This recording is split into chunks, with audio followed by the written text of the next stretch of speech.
Здравствуйте, я Христолюбов Лев. Я представляю создание игры для мобильных устройств. Работа над данной темой является актуальной в связи с тем, что по прогнозам компании Nevzoo популярность игр растет. Также, согласно 2021 количество людей, так или иначе интересующихся простыми играми, достигнет 2 миллиардов. Это четверть населения планеты. Причем это не только скучающие школьники или прогульщики студенты.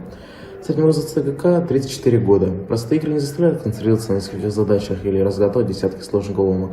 Так называемые таймкиллеры, они же убийцы времени, помогают расслабиться после тяжелого дня, сделать паузу между решением рабочих задач или просто скоротать томительные минуты ожидания. Современный мир мобильного гейминга страдает от различных проблем. Что не так с мобильными играми в наши дни? Одной из них является работа над системой.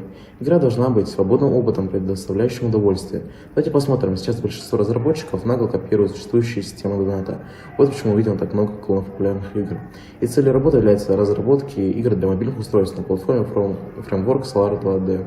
Я предлагаю создать свою игру, при этом должна быть абсолютно не похожа на других. Рассмотрев прочитать рекомендации разных разработчиков, рейтинги лучших программ для разработки, я выбрал Solar 2D, так как в настоящее время это один из наиболее простых движков для разработки для 2D игр любых жанров. Решил разработать игру, как вы видите на экране, наподобие shoot-'em-up шутера, где игрок уворачивается от пули и врагов. Но я решил сделать акцент на уворачивании без возможности уничтожения врагов.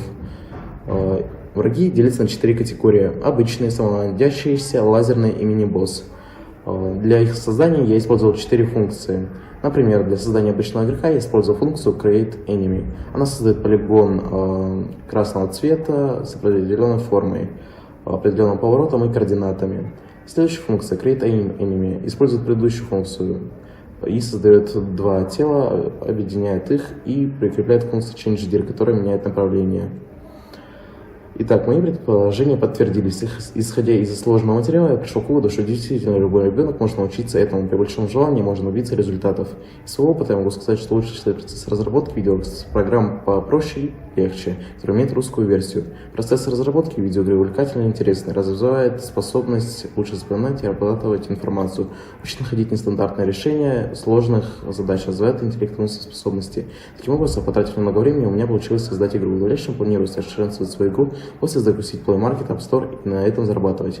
Развивайте свои навыки программирования, чтобы научиться создавать игры. Изучите современный язык, который часто используется разработчиками, и выпустите свой первый проект. Мой курс поможет вам в этом. Спасибо за внимание.